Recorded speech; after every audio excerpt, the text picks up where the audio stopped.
வெற்றி கழகத்தின் 2ஆம் ஆண்டு தொடக்க விழா நாளை நடைபெற இருக்கிறது. இதற்காக தாவேகாவினர் செய்த ஏற்பாடுகள், விஜயின் உரை என்று பல விஷயங்கள் எதிர்பார்ப்பை கூட்டியுள்ளன. அதிலும் இந்த ஆண்டு முதல் முறையாக மேடை ஏறும் விஜய் அந்த களத்தை 2026 சட்டமன்ற தேர்தலுக்கான முதல் பிரச்சார மேடையாக மாற்ற இருப்பதாகவும் தகவல் வெளியாகியுள்ளது. தமிழக வெற்றி கழகத்தின் 2ஆம் ஆண்டு தொடக்க விழா நிகழ்ச்சி நாளை நடைபெறவுள்ள நிலையில் இந்த நிகழ்ச்சி குறித்தான எதிர்பார்ப்பு அதிகரித்துள்ளது.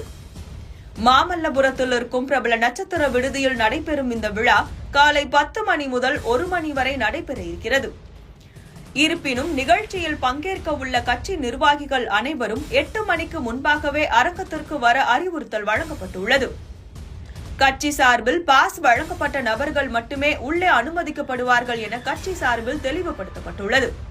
அது மட்டுமில்லாமல் நிர்வாகிகள் யாரும் கூட்டத்திற்கு தொலைபேசி எடுத்து வர வேண்டாம் என்றும் கட்சியின் சார்பில் அறிவுறுத்தல் வழங்கப்பட்டுள்ளது. நாளைய நிகழ்ச்சியில் ஜன்சுராஜ் கட்சியின் நிறுவன தலைவரும் பிரபல வியூக வகுப்பாளருமான பிரசாந்த் கிஷோர் உரையாற்ற இருக்கிறார்.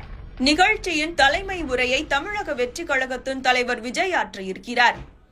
2026 சட்டமன்ற தேர்தலுக்கு இன்னும் ஓராண்டுக்கும் குறைவான காலமே உள்ள நிலையில் சட்டமன்ற தேர்தலுக்கான முதல் பிரச்சார மேடையாக இதை விஜய் மாற்றுவார் என்று தெரிவிக்கப்படுகிறது.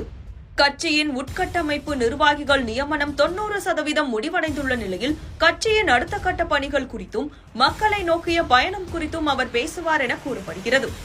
இது மட்டுமில்லாமல் தமிழகத்தில் பெண்கள் மீதான பாலியல் வன்கொடுமைகள் அதிகரித்து வரும் நிலையில் மாணவர்கள் மத்தியில் விழிப்புணர்வு கருத்தரங்கு நிகழ்ச்சிகளை கட்சி சார்பில் தமிழகம் முழுவதும் நடத்த வேண்டும் என்பது குறித்தான அறிவிப்பு வெளியாக வாய்ப்புள்ளதாக கூறப்படுகிறது.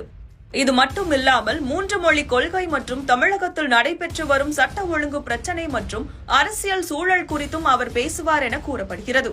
அத்தோடு தமிழக வெற்றி கழகத்தின் கொள்கை தலைவர்கள் குடும்பங்களை சார்ந்த நபர்கள் இந்த நிகழ்ச்சியில் பங்கேற்க வாய்ப்புள்ளதாகவும் கூறப்படுகிறது.